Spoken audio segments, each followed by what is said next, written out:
साथियों, आप सभी का विजय इंजाम के प्लेटफॉर्म पर स्वागत है। इस वीडियो में हम लोग संविधान के कुछ महत्वपूर्ण अनुच्छेद और संविधान के जो कुछ प्रमुख संविधान संशोधन किए गए हैं, तो वो किस नंबर के संविधान संशोधन हैं, इसके बारे में हम लोग यहाँ पर बात करेंगे।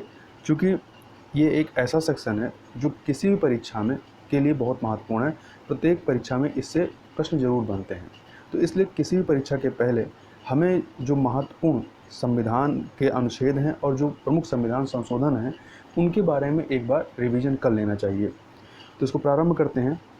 सबसे पहले हम लोग बात करते हैं अनुच्छेद 340 की। तो अनुच्छेद 340 या आर्टिकल 340 में जो है, इसमें पिछड़ा जाति आयोग के बारे में चर्चा की गई है, तथा अनुच्छेद 280 जो है यह वित्त आयोग से संबंधित है, और अनुच्छेद 324 जिसमें निर्वाचन आयोग की बात की गई है, और अनुच्छेद 315 में जो है इसमें आपका लोक सेवा आयोग, तो लोक सेवा आयोग चाहे संघ हो तथा या राज्य लोक सेवा आयोग हो या संयुक्त लोक सेवा आयोग हो, तो तीनों प्रकार के लोक सेवा आयोग की इसमें चर्चा की गई है। अनुच्छेद 371 इसमें राज्यों से संबंधित विशेष प्रावधान किए गए हैं। इसी में आपका नागालैंड के संदर्भ में, महाराष्ट्र के संदर्भ में, तो जो विभिन्न प्रकार के जो राज्यों संबंधित विशेष प्रावधान हैं उनकी चर्चा 371 में है। तथा अनुच्छेद 98 में क्या है, लोकसभा सचिवालय की बात की गई है, और 243 झ जो अनुच्छेद 243 झ है, इसमें राज्य वित्त आयोग के बारे में बात कही गई है। तथा कुछ अन्य चीज़ों को देखें तो राष्ट्रीय मानवाधिकार आयोग जो है, इसका गठन आपका होता 1993 में, तथा इसी प्रकार से राष्ट्रीय अल्पसंख्यक आयोग को संवैधानिक दर्जा जो है ये 1993 में दिया गया।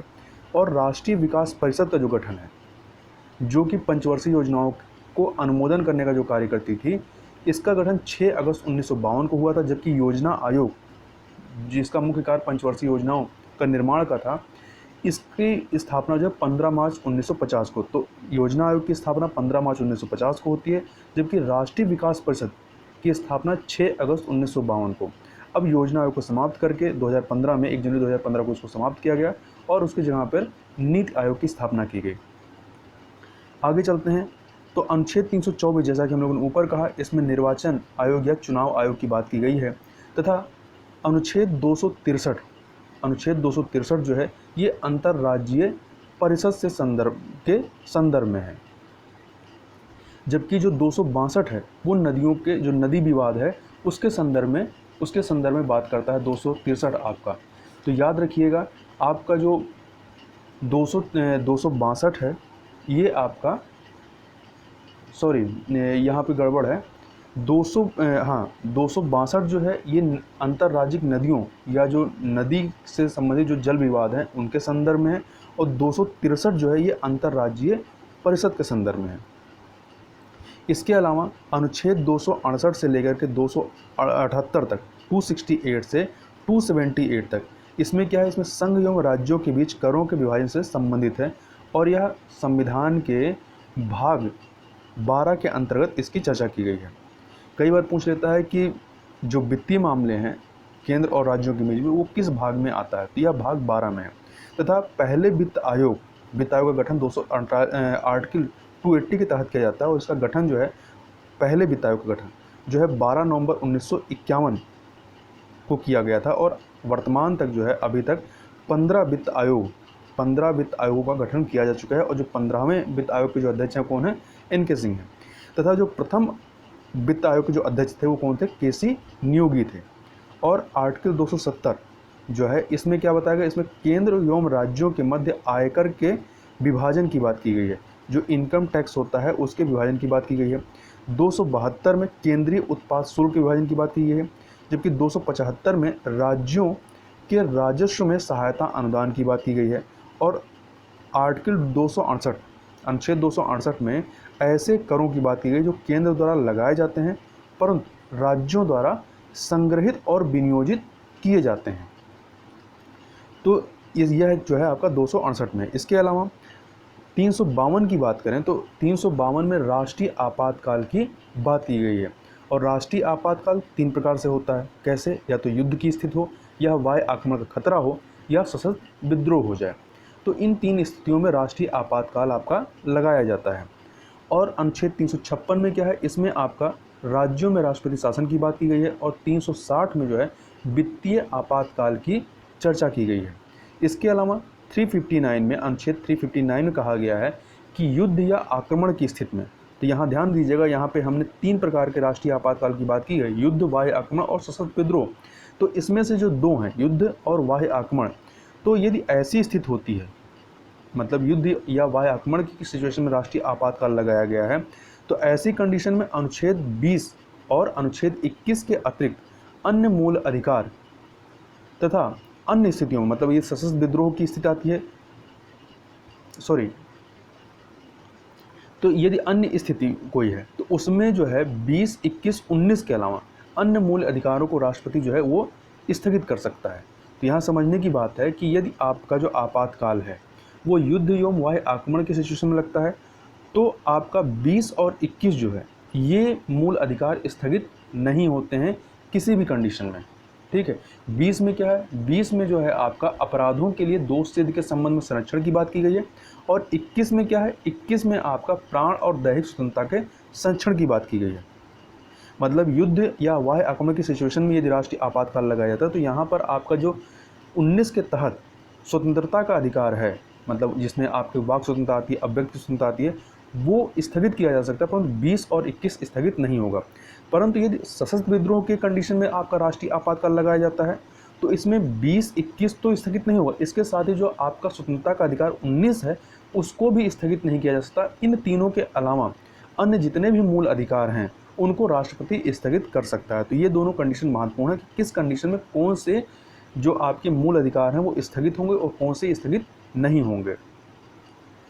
अगला है 265, अनुच्छेद 265 जो है ये क्या कहता है, ये कोई कर विधि के प्राधिकार से ही अधिरोपित या संग्रहित किया जाएगा, अन्यथा नहीं। ऐसी बात किसमें कहा गया है, अनुच्छेद 265 में कहा गया है। जबकि 266 में क्या कहा गया, इसमें कहा गया कि भारत और राज्यों की संचित निधियों एवं लोक लेखे की इसमें चर्चा की गई है। मतलब संचित निधियों के बारे में जो चर्चा है वो किस में है, 266 में है। जबकि अनुच्छेद 300 में जो है इसमें संघ एवं राज्यों के नाम से वाद और कार्रवाइयों की बात की गई। जबकि 300 का जो है, अनुच्छेद 300 का, इसमें जो आपका जो संपत्ति वाला जो अधिकार था वो मूल अधिकार से हटाकर 300 का में कर दिया गया है। अगला अनुच्छेद 368 में क्या है, इसमें संविधान संशोधन की प्रक्रिया का जो प्रावधान है वो अनुच्छेद 368 में है। जबकि अनुच्छेद 215 में इसमें उच्च न्यायालयों का अभिलेखीय न्यायालय होने के बारे में कहा गया है, ठीक है। तो याद रखिएगा 215 में उच्च न्यायालयों के अभिलेखीय न्यायालय होने की बात की गई है। जबकि अनुच्छेद 275 में क्या कहा गया, इसमें कुछ राज्यों को संघ से अनुदान दिए जाने की बात की गई है। जबकि अनुच्छेद 325, 24 में आपका निर्वाचन आयोग की बात की गई है, और उसी से संबंधित 325 भी है। 325 में क्या कहा गया है, इसमें कहा गया है कि धर्म, मूल वंश, जाति या लिंग के आधार पर किसी व्यक्ति का निर्वाचक नामावली में सम्मिलित किए जाने से अपात्र न होना और उसके द्वारा किसी विशेष निर्वाचन नामावली में सम्मिलित किए जाने का दावा न किया जाना। मतलब कहने का मतलब है कि किसी व्यक्ति का जो है निर्वाचन नामावली में इस वजह से सम्मिलित होने से अपात्र घोषित नहीं किया जा सकता है कि वह किसी विशेष धर्म, मूल वंश, जाति या लिंग का है। इसके अलावा अनुच्छेद 355, इसमें क्या कहा गया है, तो 355 में कहा गया है कि बाह्य आक्रमण और आंतरिक अशांति से प्रत्येक राज्य की रक्षा और प्रत्येक राज्य की सरकार का संविधान के उपबंधों के अनुसार चलाया जाना, यह बात अनुच्छेद 355 में कही गई है। जबकि जो आपका अनुच्छेद 245 से 255 है, यह क्या है, यह केंद्र राज्य विधायी संबंध की बात करता है। केंद्र राज्य विधायी संबंध आपका 245 से 255 के मध्य है, और यह केंद्र राज्य विधायी संबंध जो है यह संविधान के भाग 11 अध्याय 1 में है, ठीक है। तो संविधान के भाग 11 और अध्याय 1 में है। तथा 246 में क्या कहा गया है, तो 246 में जो कहा गया है कि केंद्र एवं राज्यों के मध्य शक्तियों का बंटवारा 3 सूचियों में। ये 3 सूचियाँ कौन सी हैं, पहली संघ सूची जिसमें 97 विषय हैं, राज्य सूची जिसमें 66 विषय हैं, तथा समवर्ती सूची जिसमें कि 47 विषय हैं, इनके द्वारा किया गया है। तो ये 3 सूचियाँ हैं, किस संविधान में बताया गया है 3 सूचियों के बारे में, तो अनुच्छेद 246 में कहा गया है। तो इसमें ये कहा गया केंद्र और राज्यों के मध्य शक्तियों का बंटवारा इन 3 सूचियों के द्वारा किया जाएगा। यहाँ एक चीज़ और ध्यान रखिएगा कि इन 3 सूचियों की जो चर्चा है वो आपके जो अनुसूची 7 है, अनुसूची 7 में भी की गई है, परंतु वहाँ पे क्रम अलग है। कई बार क्रम पूछ लेता है कि किस में क्या क्रम है, तो संविधान के अनुच्छेद 246 में जो है अनुच्छेद में जो है वो संघ है, फिर राज्य है, फिर समवर्ती है। जबकि जो आपका अनुसूची 7 है, अनुसूची 7 में जो क्रम है वो संघ है, फिर समवर्ती है और तीसरे नंबर पर राज्य आता है। अगला है अनुच्छेद 248। इसमें अवशिष्ट विधायी शक्तियाँ संघीय संसद के पास, मतलब जो भी चीज़ें जो हैं इन तीनों सूचियों में नहीं हैं, वो सारी की सारी विधायी शक्तियाँ किसके पास हैं? वो केंद्र के पास हैं। तथा केंद्र राज्य संबंध जो हैं ये आपके 7वीं अनुसूची में बताया गया है, और इसी 7वीं अनुसूची में इन 3 जो सूचियां हैं इनकी चर्चा की गई है।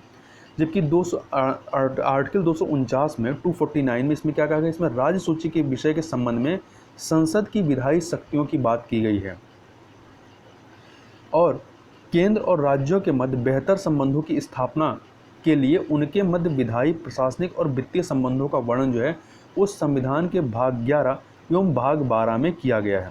ठीक है, तो भाग 11 का जो अध्याय 1 है उसमें विधायी संबंध की बात की गई है, और भाग 2 में जो है वो प्रशासनिक संबंध की बात की गई है। जबकि भाग 12 में जो है वित्तीय संबंधों की बात की गई। तो यह कई बार क्रम जो होता है परीक्षा में इसको सूची को मिलाने या इसको सुमेलित करने के लिए आ जाता है। तो याद रखिएगा, भाग 11 में विधायी और प्रशासनिक है। भाग 11 के भी अध्याय 1 में विधायी है, अध्याय 2 में प्रशासनिक है, और भाग 12 में वित्तीय संबंधों की चर्चा की गई है। इसके अलावा भाग 6 में जो है, जो संविधान का भाग 6 है, इसमें क्या है? इसमें राज्य के बारे में उपबंध है। जबकि भाग 5 में जो है संघ के बारे में उपबंध है।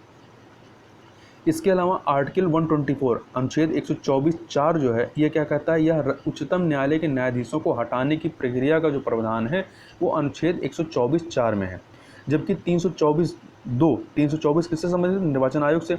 तो 324(2) जो है यह मुख्य चुनाव आयुक्त तथा अन्य चुनाव आयुक्तों की राष्ट्रपति द्वारा नियुक्ति की बात करता है या उसके संबंध में प्रावधान करता है। अनुच्छेद 103 जो है यह सांसदों की अयोग्यता, निर्हरता संबंधी विवाद का विनिश्चय राष्ट्रपति निर्वाचन आयोग के परामर्श के अनुसार करता है। ऐसी जो बातें हैं वो अनुच्छेद 103 में बताई गई हैं। इसके अलावा कुछ अन्य चीज़ें ध्यान रखिएगा, जैसे कि मतदान की आयु जो है 21 वर्ष से घटा करके 18 वर्ष जो की गई थी, ये कब की गई थी? ये 61वें संविधान संशोधन के माध्यम से, जो कि 1989 में आता है, राजीव गांधी के समय में। तो मतदान की आयु 21 वर्ष से 18 वर्ष जो है ये 61वें संविधान संशोधन 1989 के द्वारा की गई थी। और लोकसभा कौन सी थी? तो उस समय 9वीं लोकसभा का, इसके बाद जो लोकसभा का चुनाव जो होता है 21 वर्ष से 18 वर्ष करने के बाद, तो 9वीं लोकसभा का चुनाव किया जाता है। आगे देखते हैं आर्टिकल 243 और 243(ZA) जो है ये पंचायतों एवं नगर पालिकाओं का चुनाव राज्य निर्वाचन आयोगों द्वारा कराया जाता है। ऐसा ही बात जो है वो किस में है? 243 का में पंचायत के संदर्भ में, और 243(ZA) में नगर पालिकाओं के संबंध में है। इसके अलावा दल बदल निरोधक अधिनियम जो है आपका, ये 30 मार्च 1985 को लाया गया था। कब आया था? यह अधिनियम 30 मार्च 1985 को लागू होता है, और यह 52वां संविधान संशोधन अधिनियम था। ठीक है, और यह दल बदल जो संबंधी जो कानून है, या जो दल बदल निरोधक या विरोध के संबंध में जो विषय है किसमें है? ये आपका 10वीं अनुसूची के अंतर्गत आता है। इसके अलावा संविधान संशोधन जो है विशेष बहुमत तथा राज्यों के अनुमोदन से राष्ट्रपति के निर्वाचन की प्रक्रिया, संघ तथा राज्यों की कार्यपालिका शक्ति का विस्तार, उच्चतम न्यायालय तथा उच्च न्यायालय का गठन तथा क्षेत्राधिकार, संसद में राज्यों का प्रतिनिधित्व, संविधान संशोधन प्रक्रिया, 7वीं सूची में वर्णित विश्व सूचियों की प्रविष्टि जो है, इसकी ये सब सारी चीज़ें जो हैं यहाँ पर बताई गई हैं। इसके अलावा प्रथम संविधान संशोधन विधेयक जो है 1951 द्वारा 9वीं अनुसूची संविधान में जोड़ी गई थी। किस में जोड़ी गई थी? मतलब जो आपका पहला संविधान संशोधन आता है वो जो ये कब आता है? 1951 में, और इसके द्वारा ही 9वीं अनुसूची संविधान में जोड़ी गई थी। 93वां संविधान संशोधन, अब जो महत्वपूर्ण संविधान संशोधन को देख लेते हैं एक करके। तो 93वां या 93वां संविधान संशोधन क्या है? ये 6 से लेकर के 14 वर्ष के बीच के आयु के बच्चों के निःशुल्क और अनिवार्य शिक्षा का प्रावधान करता है, और ये अनुच्छेद 21A का इसके द्वारा सृजन किया गया। ठीक है, 93वें संविधान संशोधन के माध्यम से 6 से 14 वर्ष की आयु के बच्चों की निःशुल्क और अनिवार्य शिक्षा का प्रावधान है। अनुच्छेद 21A का भी इसके द्वारा सृजन किया जाता है। फिर 69वां संविधान संशोधन अधिनियम जो कि 1991 में आता है, 1 फरवरी 1992 को लागू होता है। ये क्या कहता है, ये दिल्ली को राष्ट्रीय राजधानी का दर्जा इसके द्वारा दिया गया था। तो किस संविधान संशोधन के माध्यम से, 69 में। इसके अलावा 75वां संविधान संशोधन जो आपका होता है ये 1994 में होता है। ये राज्य स्तरीय किराया अधिकरणों की स्थापना के संदर्भ में है। 80वां संविधान संशोधन जो कि 2000 में आता है, ये 10वें वित्त आयोग की सिफारिशों को स्वीकार करने के संदर्भ में था। और 83वां संविधान संशोधन जो था ये अरुणाचल प्रदेश में पंचायतों में अनुसूचित जातियों हेतु कोई आरक्षण नहीं, इसके संदर्भ में था। 79वां संविधान संशोधन जो है 1999 में आता है। ये लोकसभा और राज्य विधानसभाओं में अनुसूचित जातियों तथा अनुसूचित जनजातियों के आरक्षण से संबंधित था। और 87वें संविधान संशोधन 2003 के द्वारा इसी को, ये जो इनके संबंध में जो आरक्षण था, इसी को 10 साल और बढ़ाया गया है। अभी जो 126वां कह सकते हैं संविधान संशोधन विधेयक आया था, या 105वां संविधान संशोधन जो किया गया, उसमें जो है इसी चीज़ को 10 साल और बढ़ाया गया है। इसके अलावा आगे देखें, गोलकनाथ बनाम पंजाब राज्य 1967 में सर्वोच्च न्यायालय ने संसद की संविधान संशोधन शक्ति पर सीमाएं आरोपित की थी। इसके अलावा केशवानंद भारती बनाम केरल राज्य जो कि 1973 में होता है, इसमें उच्चतम न्यायालय ने संविधान की आधारभूत संरचना के सिद्धांत को प्रतिपादित किया। तो याद रखिएगा कि जो आधारभूत संरचना का जो सिद्धांत है संविधान का, ये केशवानंद भारती के से संबंधित है। तथा जो सर्वोच्च न्यायालय ने संसद की संविधान संशोधन की शक्तियों पर जो सीमाएं आरोपित की थी, वो गोलकनाथ केस से संबंधित है। तथा संविधान का 98वां संविधान संशोधन जो है ये किससे संबंधित है, राष्ट्रीय न्यायिक आयोग के गठन से के संदर्भ में है। जबकि 91वां 91वां संविधान संशोधन जो कि 2003 में आता है, ये केंद्रीय मंत्रिमंडल के आकार से संबंधित था। इसी में कहा गया था कि जो केंद्रीय मंत्रिमंडल का जो आकार होगा वो 15, जो भी टोटल कह सकते हैं लोकसभा की वो है क्षमता है, उसका 15% से ज़्यादा नहीं होगा। अगला है 35वां संविधान संशोधन जो है ये 1975 में आता है। इसमें सिक्किम को सह राज्य का दर्जा दिया गया था, जबकि 36वां संविधान संशोधन 1975 के द्वारा इसको पूर्ण राज्य का दर्जा दिया गया था। तो दोनों ही याद रखिएगा, 35वें के द्वारा इसको सह राज्य का दर्जा दिया गया था और 36वें के द्वारा पूर्ण राज्य का दर्जा, और ये 22वां राज्य बना था। 86वें संविधान संशोधन के माध्यम से जो कि 2002 में आता है, इसमें शिक्षा का अधिकार प्रदान करने के लिए आर्टिकल 20A जोड़ा गया था। तो याद रखिएगा 86वें संविधान संशोधन 2002 के द्वारा शिक्षा का जो अधिकार था उसको प्रदान करने के लिए आर्टिकल 20A इसको जोड़ा गया। और 97वां संविधान संशोधन जो कि 12 जनवरी 2012 को आता है, यह सहकारी समितियों को संवैधानिक दर्जा दिए जाने के संदर्भ में। तो याद रखिएगा 97वां जो है यह सहकारी समितियों के संवैधानिक दर्जा दिए जाने के संदर्भ में। जबकि अनुच्छेद, अब कुछ अनुच्छेदों की बात कर लेते हैं यहाँ पर।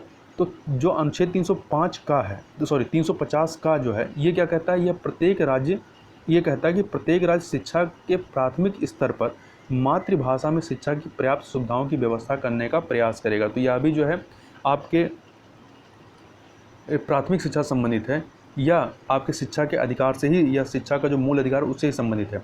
इसके अलावा प्रथम राजकीय भाषा आयोग का गठन जो है ये आपका कब हुआ था, 1955 में हुआ था, और इसके अध्यक्ष कौन थे, BG खरे थे। इसके अलावा 8वीं अनुसूची जो है ये किससे संबंधित है, तो यह भाषा से संबंधित है। प्रारंभ में इसमें 14 भाषाएं थीं, अब वर्तमान में कितनी भाषाएं हैं, 22 भाषाएं हैं इसमें। तथा आर्टिकल 344 जो अनुच्छेद 344 में भारतीय भाषाओं की चर्चा की गई और इसमें 22 भाषाओं को अभी तक मान्यता दी गई है। इसके अलावा अब भाषाओं संबंधित कुछ को देख लेते हैं, कब किस भाषा को मान्यता दी गई है। तो जो कुछ प्रमुख इसमें संशोधन किए गए हैं उनको देख लेते हैं। तो 21वां संविधान संशोधन 1967 में आता है। इसमें सिंधी को जो है इस सूची में शामिल किया गया, मतलब भाषाओं के रूप में मान्यता दी गई, मतलब राष्ट्रीय भाषा, मतलब राष्ट्र कह सकते हैं कि भाषा के रूप में उसको वो दिया गया मान्यता। इसके अलावा 71वां संविधान संशोधन जो कि 1992 में आता है, इसमें नेपाली, कोंकणी तथा मणिपुर को इस सूची में शामिल किया गया। 92वां संविधान संशोधन 2003 में आता है, इसमें बोडो, डोगरी, मैथिली और संथाली को शामिल किया गया। तो ये तीनों ही संशोधन जो है बहुत बार पूछा गया, तो याद रहे 21वें के द्वारा सिंधी को शामिल किया गया, 71वें के द्वारा नेपाली, कोंकणी तथा मणिपुर, और 92वें के द्वारा 4 को शामिल किया गया, बोडो, डोगरी, मैथिली और संथाली। इसके अलावा अनुच्छेद 243 जो है ये भारत की सरकारी भाषा संबंधी प्रावधान करता है कि ये बताता है कि भारत की जो सरकारी भाषा होगी वो क्या होगी। तो ये बात जो है अनुच्छेद 343 में बताया गया है। अब कुछ और जो लेटेस्ट आपके संविधान संशोधन हुए हैं उनको देख लेते हैं। तो पहला है इसमें आपका वस्तु एवं सेवा कर था, GST, goods and service tax. तो इसके संदर्भ में जो आपका संशोधन विधेयक आया था, तो याद रखिएगा संशोधन विधेयक और संविधान संशोधन मतलब जब वो विधेयक बिल बन जाता है तब जो संविधान संशोधन के रूप में काउंट किया जाता है, दोनों में फ़र्क होता है। तो ये जो विधेयक आया था वो 122वां संविधान संशोधन विधेयक के रूप में आया था, 122वां संशोधन विधेयक था। और जब ये पारित हो गया, राष्ट्रपति का सिग्नेचर हो गया, तो ये 101वां संविधान संशोधन था। तो याद रखिएगा जीएसटी जो है ये किस संविधान संशोधन से संबंधित है, तो 101वें संविधान संशोधन से संबंधित है, जबकि जो विधेयक था वो 122वां संशोधन विधेयक था। इसी प्रकार से 123वां संशोधन विधेयक जो है ये राष्ट्रीय पिछड़ा वर्ग आयोग को संवैधानिक दर्जा प्रदान करने के प्रस्ताव के संदर्भ में था। और जब इस प्रस्ताव को अनुमोदन मिल गया, मतलब लोकसभा राज्यसभा से और राष्ट्रपति के द्वारा जब स्वीकृति मिल गई, तो यह कौन संशोधन हो जाता है, तो यह 102वां संविधान संशोधन हो जाता है। तो ये चीज़ें याद रखिएगा। अगला है 124वां संशोधन विधेयक। तो ये जो विधेयक लाया गया था ये सामान्य श्रेणी के आर्थिक रूप से पिछड़े लोगों को 10% आरक्षण के संदर्भ में था। और जब यह पारित हो गया लोकसभा राज्यसभा से और राष्ट्रपति के द्वारा अनुमोदित हो गया, तो यह 103वां संविधान संशोधन बन गया। ये 2019 में लागू होता है। तो 103वां संविधान संशोधन, तो याद रखिएगा 101वां, 102वां, 103वां। आगे चलते हैं। आगे अब कुछ और महत्वपूर्ण अनुच्छेदों की बात करते हैं। तो अनुच्छेद 243 क्यू जो है ये क्या कहता है, ये क्यू जो है ये बताता है कि प्रत्येक राज्य में 3 प्रकार की नगर पालिकाएँ होती हैं। कौन कौन सी, नगर पंचायत, नगर पालिका परिषद और नगर निगम। तथा 243 ड़ा जो है, 243 ड़ा जो है ये क्या कहता है, पंचायत की अवधि 5 वर्ष की होगी। जबकि 243 घ या कह सकते हैं जो डी होगा इंग्लिश में, तो ये अनुसूचित जनजाति की महिलाओं के लिए पंचायत में चुनाव में आरक्षण की बात करता है। तो जो आपका 73वां संविधान संशोधन आता है उसके माध्यम से जो पंचायतें थीं उनको संवैधानिक दर्जा दिया गया। उसी में जो प्रावधान किया गया 243 घ जो आता है या 243 डी आता है, इसी में SC ST और महिलाओं को पंचायत चुनाव में आरक्षण की बात की गई। याद रखिएगा OBC को जो है यहाँ पर आरक्षण की बात जो है इस संविधान संशोधन या 73वें संविधान संशोधन के माध्यम से नहीं किया गया था। इसमें ये प्रावधान किया था कि यदि राज्य कोई चाहे तो वो पिछड़ा OBC को भी आरक्षण दे सकते हैं, परंतु वो अनिवार्य नहीं है, जबकि SC ST और महिलाओं को आरक्षण देना अनिवार्य है। तथा अनुच्छेद 40 जो है ये क्या कहता है, या राज्य सरकारों को, ये नीति सिद्धांत का है, तो ये कहता है राज्य सरकारों को ग्राम पंचायतों को संगठित करने का निर्देश देता है। तो ग्राम पंचायतों के संदर्भ में किस अनुच्छेद में बात की गई, तो अनुच्छेद 40 में है। अब राज्य के नीति निर्देशक तत्वों की बात कर लेते हैं, आर्टिकल 36 से लेकर के आर्टिकल 51 तक को। तो इनको एक एक करके देख लेते हैं। तो इसमें आर्टिकल 38 में क्या कहा गया, आर्टिकल 38 में कहा गया है कि राज्य लोक कल्याण की अभिवृद्धि के लिए सामाजिक व्यवस्था बनाएगा। अनुच्छेद 39 में क्या है, इसमें राज्य द्वारा अनुकरणीय कुछ नीति तत्वों की बात की गई। अब ये अनुकरणीय तत्व कौन से हैं उनको देख लेते हैं। जैसे अनुच्छेद 39 का में क्या है, इसमें बताया गया है कि स्त्री पुरुष सभी को जीविका प्राप्ति का पर्याप्त साधन मिले। तो ये अनुच्छेद 39 का में है। अनुच्छेद 39 खा में क्या है, इसमें सामूहिक हित में भौतिक संसाधनों को के स्वामित्व एवं नियंत्रण की बात की गई है। अनुच्छेद 39 ग में क्या है, इसमें है धन एवं उत्पादन के साधनों का अहितकारी संकेंद्रण न हो।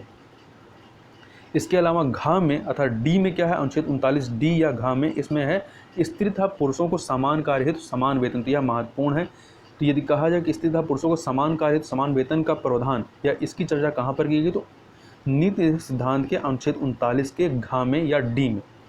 तथा जो अनुच्छेद 39 का अंगा है या कह सकते हैं जो आपका ई होगा, उसमें क्या है, इसमें आर्थिक व्यवस्था कर्मकारों के स्वास्थ्य एवं शक्ति का तथा बालकों को सुकुमार अवस्था का दुरुपयोग ना हो, इसकी बात की गई है।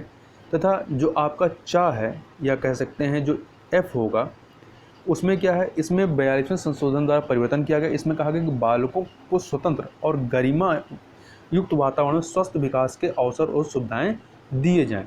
जबकि 39 का जो है ये आपका समान न्याय और निःशुल्क विधिक सहायता की बात करता है। तो याद रखिएगा ये आपके 39 के अंतर्गत का खा गा घा है। इसके बाद आपका 39 के अंतर्गत तो ये है, इसके बाद 39 का भी है। 39 का में क्या है, इसमें सामान्य न्याय और निःशुल्क विधिक सहायता की बात की गई है। अनुच्छेद 40 में क्या है, ग्राम पंचायतों का गठन। 41 में कुछ दशाओं में काम, शिक्षा और लोक सहायता पाने का अधिकार है। जो बेरोजगारी भत्ता हो गया या जो वृद्धा पेंशन होता है वो आपका अनुच्छेद 41 के तहत ही आता है। अनुच्छेद 42 में क्या है, इसमें काम की न्यायसंगत और मानवोचित दशाओं का तथा प्रसूति सहायता का उपबंध की बात की गई है।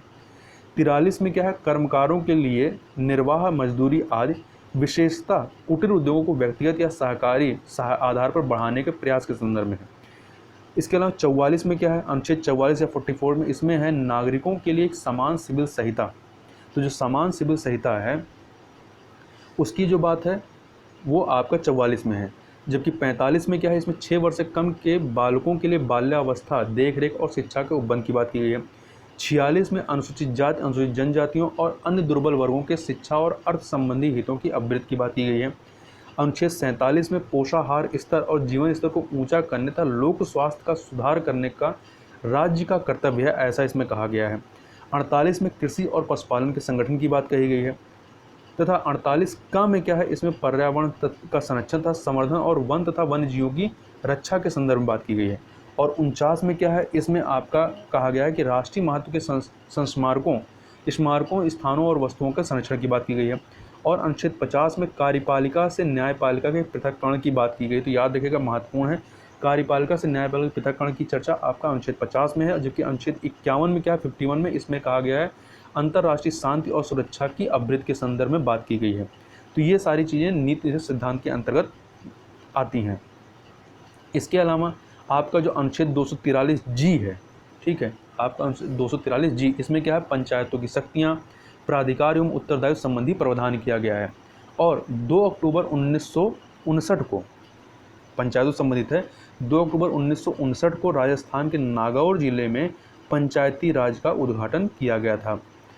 तथा 243 का जो है, इसमें राज्य निर्वाचन आयोग की बात की गई। जबकि 243 आई में राज्य वित्त आयोग, तो यह दोनों ही बहुत महत्वपूर्ण है। 243 के इसमें राज्य निर्वाचन आयोग की बात है और 243 आई में राज्य वित्त आयोग की बात की गई है।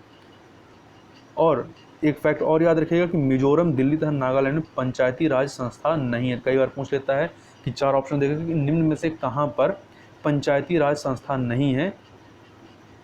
तो याद रखिएगा, मिजोरम, दिल्ली तथा नागालैंड में पंचायती राज संस्था नहीं है। 341 जो है ये अनुसूचित जातियों से संबंधित अर्थात आपका एससी से संबंधित है। और जबकि 342 जो है ये अनुसूचित जनजातियों अर्थात एसटी से संबंधित है। 338 ए जो है ये अनुसूचित जनजातियों के लिए जो राष्ट्रीय आयोग की बात की गई उसकी चर्चा है। और 338 में जो है इसमें राष्ट्रीय अनुसूचित जाति आयोग की बात की गई है। तो ध्यान रखिए, 41 में अनुसूचित जातियाँ की बात है, 42 में अनुसूचित जनजातियों की बात है, 338 में राष्ट्रीय अनुसूचित जाति आयोग और 338 ए में अनुसूचित जनजातियों के लिए राष्ट्रीय आयोग की बात की गई है। जबकि 330 में क्या है, इसमें अनुच्छेद 330 में जो है लोकसभा में अनुसूचित जातियों और अनुसूचित जनजातियों के लिए स्थानों का जो आरक्षण का प्रावधान है लोकसभा में वो 330 में है। जबकि 331 में क्या है, इसमें लोकसभा में आंग्ल भारतीय समुदाय के प्रतिनिधित्व की बात की गई है। और 326 में क्या है, 326 में जो है आपका लोकसभा और विधानसभा का निर्वाचन वयस्क मताधिकार के आधार पर होगा, ऐसा इसमें कहा गया है। यहीं पर 2 अनुच्छेद और हैं महत्वपूर्ण, जैसे कि 330 में हमने कहा कि लोकसभा में अनुसूचित जातियों और अनुसूचित जनजातियों के लिए स्थानों का आरक्षण। तो इसी प्रकार से यदि राज्य के स्तर पर देखें तो जो राज्य विधानसभा हैं वहाँ पर इनके बारे में कहाँ चर्चा, तो अनुच्छेद 332 में, अनुच्छेद जो 332 है इसमें क्या कहा गया, इसमें राज्यों की विधानसभाओं में अनुसूचित जातियों और अनुसूचित जनजातियों के स्थानों का आरक्षण। तो याद रखिएगा, 330 में लोकसभा में इनके संबंध में आरक्षण की बात है और 2 छोड़ करके मतलब 332 में किस जो है राज्यों की विधानसभाओं में अनुसूचित जातियों और अनुसूचित जनजातियों के स्थानों का आरक्षण की बात है। यहाँ महिलाओं के आरक्षण की बात नहीं है। महिलाओं का आरक्षण केवल आपका जो पंचायती राज व्यवस्था है वहाँ पर दिया गया है। इसी प्रकार से 331 में क्या है, लोकसभा में आंग्ल भारतीय समुदाय का प्रतिनिधित्व है। तो आंग्ल भारतीय समुदाय का प्रतिनिधित्व जो है आपकी राज्य की विधानसभाओं में भी है, तो वो जो है आपका आर्टिकल 333 में है। तो आर्टिकल 333 में जो है राज्यों की विधानसभाओं में आंग्ल भारतीय समुदाय के प्रतिनिधित्व की बात की गई है। तो आप ऐसे याद रख सकते हैं 330, इसमें 2 जोड़ दीजिए तो राज्य की आ जाएगा। और इसी प्रकार से 331 में जो है आंग्ल भारतीय समुदाय की बात की है लोकसभा में, उसमें 2 जोड़ दिए 333 हो जाएगा। तो वो आपका राज्य के स्तर पर आंग्ल भारतीय समुदाय के बारे में जो प्रतिनिधित्व की बात की है उसकी बात हो जाएगी। और याद रखें कि 326 में क्या है कि लोकसभा और विधानसभा का जो निर्वाचन है वो वयस्क मताधिकार के आधार पर होगा। तो ये जो वयस्क मताधिकार वाला जो कॉन्सेप्ट है कि 18 वर्ष से आयु का व्यक्ति ही मतदान करेगा, ये आपका अनुच्छेद 326 में बताया गया है। अब हम लोग थोड़ा सा मूल अधिकार की बात कर लेते हैं। तो मूल अधिकारों की जो चर्चा है ये आपके भाग 3 में है। भाग 3 में अनुच्छेद 12 से लेकर के आपका अनुच्छेद 35 तक है। तो इसको देख लेते हैं। इसमें जो पहला आपका है अनुच्छेद 12, ये क्या कहता है, ये राज्य की परिभाषा की बात करता है। अनुच्छेद 12 जो है राज्य की परिभाषा की बात करता है, जबकि अनुच्छेद जो 13 है ये मूल अधिकारों के असंगत या उनका अल्पीकरण करने वाली विधियों के संदर्भ में है। तथा जो आपका अनुच्छेद 14 है ये विधि के समक्ष, ये समता का अधिकार, जो समता का अधिकार है इसमें आपके कौन कौन से उसको देख लेते हैं। तो इसमें आपका है विधि के समक्ष समता, ये अनुच्छेद 14 में है। तथा अनुच्छेद 15 में आपका धर्म, मूलवंश, जाति, लिंग या जन्म स्थान के आधार पर विभेद का प्रतिषेध है। जबकि अनुच्छेद 16 में क्या कहा गया, इसमें लोक नियोजन के विषय में अवसर की समता की बात की गई है। तथा अनुच्छेद 15 में जो है इसमें अस्पृश्यता के अंत की बात की गई है। और अनुच्छेद 18 में उपाधियों के अंत की बात की गई है। तो ये समता का अधिकार के अंतर्गत आता है। तो समता के अधिकार के अंतर्गत आपके जो हैं 5 हैं। कौन से, अनुच्छेद 14 है, अनुच्छेद 15 है, अनुच्छेद 16 है, अनुच्छेद 17, अनुच्छेद 18 है। इसके बाद आपका आता है स्वतंत्रता का अधिकार। तो स्वतंत्रता का अधिकार जो है ये 19 से लेकर के 22 तक है। अनुच्छेद 19 से लेकर के 22 तक है। तो 19 क्या है, इसमें वाक स्वातंत्र आदि विषय कुछ अधिकारों के संरक्षण की बात की गई है। 20 में अपराधों के लिए दोष सिद्ध के संबंध में संरक्षण की बात की गई है। और 21 में जो है प्राण और दैहिक स्वतंत्रता के संरक्षण की बात की गई है। 21 का में जो है शिक्षा का अधिकार है। और 22 में क्या है, इसमें कुछ दशाओं में गिरफ्तारी और निरोध से संरक्षण या शोषण के विरुद्ध अधिकार की बात की गई है। ठीक है, तो कुछ 22 में क्या है, कुछ दशाओं में गिरफ्तारी और निरोध से संरक्षण की बात की गई है। अब हम लोग बात कर लेते हैं शोषण के विरुद्ध अधिकार की। तो शोषण के विरुद्ध अधिकार जो है इससे संबंधित 2 अनुच्छेद हैं, अनुच्छेद 23 और अनुच्छेद 24। तो 23 में क्या है, इसमें बताया गया है कि मानव के दुर्व्यापार और बलात्श्रम का प्रतिषेध की बात की गई है। और 24 में क्या है, कारखानों आदि में बालकों का नियोजन, मतलब जो बाल श्रम है वो आपका अनुच्छेद 24 के अंतर्गत आता है। और जैसे मानव तस्करी इत्यादि जो है वो आपका अनुच्छेद 23 के अंतर्गत आ जाएगा। अब धर्म की स्वतंत्रता का अधिकार की बात कर लेते हैं। तो धर्म की स्वतंत्रता का अधिकार जो है वो 25 से लेकर के 28 तक, अनुच्छेद 25 से लेकर के 28 तक है। तो 25 में क्या है, इसमें है अंतःकरण की और धर्म के आबाद रूप से मानने, आचरण और प्रचार करने की स्वतंत्रता के संदर्भ में है। 26 इसमें धार्मिक कार्यों के प्रबंधन की स्वतंत्रता की बात की गई है। 27 में क्या है कि किसी विशिष्ट धर्म की अभिवृद्धि के लिए करों के संदाय के बारे में स्वतंत्रता की बात की गई है। अनुच्छेद 28 में इसमें कुछ शिक्षा संस्थाओं में धार्मिक शिक्षा या धार्मिक उपासना में उपस्थित होने के बारे में स्वतंत्रता की बात की गई है। अब इसके बाद आता है आपका संस्कृत और शिक्षा संबंधी अधिकार। तो इसमें आपका 29 से लेकर के अनुच्छेद 29 से लेकर के आपका 31 तक आ जाता है। तो इसमें 29 में क्या है, इसमें 29 में जो है आपका मेनली 2 ही हैं, याद रखिएगा। संस्कृत शिक्षा संबंधी अधिकार जो मेनली 2 हैं, 29 और 30 हैं। तो 29 में अल्पसंख्यक वर्गों के हितों का संरक्षण की बात की गई है। 30 में क्या है, शिक्षा संस्थाओं की स्थापना और प्रशासन करने के अल्पसंख्यक वर्गों के अधिकारों की बात की गई है। 31 में क्या है, 31 में आपका संपत्ति के अनिवार्य अर्जन की बात की गई है 31 में। और 31 का में क्या है, संपदाओं आदि के अर्जन के लिए उपबंध करने वाली विधियों की व्यावृत्ति के संबंध में है। और खा में कुछ अधिनियमों और विनियमों के विधि मान्यकरण की बात की गई है। और गा में जो है कुछ निर्देशक तत्वों को प्रभावी करने वाली विधियों की व्यावृत्ति के बारे में है। और घा में राष्ट्र विरोधी क्रियाकलापों के संबंध में विधियों की व्यावृत्ति के बारे में है। अब संवैधानिक उपचारों के अधिकार की बात करें तो संवैधानिक उपचारों का अधिकार जो है मेनली आपका 32 में है। तो आर्टिकल 32 में क्या है, इस भाग द्वारा प्रदत्त अधिकारों को परिवर्तित कराने के लिए उपचार के बारे में है। 33 में इस भाग द्वारा, मतलब ये जो संविधान का यह पार्ट है, इस भाग द्वारा प्रदत्त अधिकारों का बलों, जो सुरक्षा बल हैं, बलों आदि को लागू होने में उपांतरण करने की संसद की शक्ति के बारे में। 34 में जब किसी क्षेत्र में सेना विधि प्रवृत्त है तब इस भाग द्वारा प्रदत्त अधिकारों पर निर्बंधन की बात की गई है। 35 में क्या है, इस भाग के उपबंधों को प्रभावी करने के लिए विधान की चर्चा की गई है। और यहाँ याद रखिएगा जो नीति निषेध वाला जो सेक्शन है वो आपका भाग 4 में आता है और मूल अधिकार भाग 3 में आता है। तो इतनी चीज़ें जो हैं याद रखिएगा। इसी प्रकार से आपका नागरिकता जो है भाग 2 में आता है और भाग 1 में क्या है, उसमें संघ और उसके राज्य क्षेत्र की बात की गई है। आगे चलते हैं, आगे कुछ अन्य अनुच्छेदों को देख लें। जैसे अनुच्छेद 74 जो है ये प्रधानमंत्री से संबंधित है और 163 जो है मुख्यमंत्री से। कैसे है ये भी देख लेते हैं। तो आर्टिकल जो 74 है इसमें क्या है, इसमें बताया गया है राष्ट्रपति को सहायता और सलाह देने के लिए एक मंत्रिपरिषद होगी। तो मंत्रिपरिषद का जो प्रमुख होता है वो कौन होता है, मुख्यमंत्री, वो प्रधानमंत्री होगा। ठीक है, तो प्रधानमंत्री और जो मंत्रिपरिषद उसकी चर्चा अनुच्छेद 74 में है। इसी प्रकार से यदि राज्य के स्तर पर देखें तो इसके संदर्भ में अनुच्छेद 163 में बताया गया कि राज्यपाल को सहायता और सलाह देने के लिए मंत्रिपरिषद, मतलब कि राज्य के स्तर पर जो मुख्यमंत्री और उसकी मंत्रिपरिषद उसकी चर्चा आपका 163 में है। इसी प्रकार से आर्टिकल 78 में क्या है कि राष्ट्रपति को जानकारी देने आदि के संबंध में प्रधानमंत्री के कर्तव्य। राष्ट्रपति किसी प्रकार की जानकारी चाहता है तो ये मुख्यमंत्री प्रधानमंत्री का कर्तव्य होगा कि उस जानकारी उपलब्ध कराए। तो ये जो प्रावधान है वो आर्टिकल 78 के तहत दिया गया है। इसी प्रकार का प्रावधान जो है राज्य के स्तर पर मुख्यमंत्री के लिए है, तो वह प्रावधान जो है आपका आर्टिकल 167 में दिया गया है। इसमें कहा गया है कि राज्यपाल को जानकारी देने आदि के संबंध में मुख्यमंत्री के कर्तव्य की बात की गई है। आगे देखें, आर्टिकल 93 जो है 93, इसमें लोकसभा का अध्यक्ष और उपाध्यक्ष की बात की गई है। तो इसी प्रकार का जो राज्य के स्तर पर जो विधानसभा होगा उसके अध्यक्ष और उपाध्यक्ष की जो चर्चा है वो आर्टिकल 178 में की गई है। आर्टिकल 89 में 89 में इसमें राज्यसभा के सभापति और उपसभापति की बात की गई है। तथा आर्टिकल 52 में जो है ये भारत के राष्ट्रपति की बात की गई है और 54 में राष्ट्रपति के निर्वाचन की बात की गई है। तो राष्ट्रपति का निर्वाचन 54 में है और भारत के राष्ट्रपति की जो चर्चा है वो 52 में है। जबकि 63 में क्या है, भारत के उपराष्ट्रपति की बात की गई है।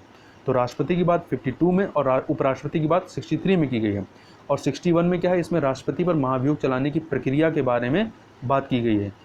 और राज्य के स्तर पर देखें तो 153 में जो है आपका राज्यों के राज्यपाल की बात की गई है और 155 में राज्यपाल की नियुक्ति की बात की गई है। ठीक है, जैसे 52 में यहाँ पर भारत के राष्ट्रपति की बात की गई है, तो 153 में जो है राज्यों के राज्यपाल की बात की गई है। 54 में राष्ट्रपति के निर्वाचन की बात की है और 155 में राज्यपाल की नियुक्ति। क्योंकि देखिए राष्ट्रपति का क्या होता है, निर्वाचन होता है, राष्ट्रपति का चुनाव होता है, परंतु राज्यपाल का कोई चुनाव नहीं होता है, उसको राष्ट्रपति के द्वारा नियुक्त किया जाता है।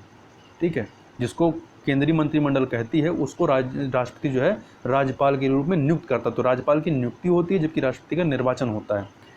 तथा आर्टिकल 60 में क्या है, इसमें राष्ट्रपति द्वारा शपथ या प्रतिज्ञान की बात है। इसी प्रकार की शपथ जो है राज्यपाल लेता है, तो इसकी जो चर्चा है 159 में है। तो 60 में राष्ट्रपति द्वारा शपथ या प्रतिज्ञान की बात है और 159 या 159 में है जो राज्यपाल द्वारा शपथ या प्रतिज्ञान की बात है। इसी प्रकार से यदि उपराष्ट्रपति के द्वारा शपथ या प्रतिज्ञान की बात करें तो ये 69 में है। 60 में राष्ट्रपति की शपथ है और 69 में उपराष्ट्रपति की और 159 में राज्यपाल द्वारा जो शपथ लिया जाता है उसकी बात है। प्रधानमंत्री के लिए कोई अलग से शपथ नहीं होती है, जो सारे क्या कहते हैं सांसद जिस प्रकार की शपथ लेते हैं उसी प्रकार की वो शपथ वो भी लेते हैं। तथा आपका आर्टिकल 76 जो है, आर्टिकल 76 जो है ये भारत के महान्यायवादी अटॉर्नी जनरल की बात करता है। और इसी प्रकार राज्य के स्तर पर भी एक महाधिवक्ता होता है या एडवोकेट जनरल होता है, उसकी चर्चा आपका आर्टिकल 165 में। तो 76 जो है ये भारत के महान्यायवादी या अटॉर्नी जनरल से संबंधित है, जबकि जो राज्य का महाधिवक्ता या एडवोकेट जनरल है इससे संबंधित जो है 165 है।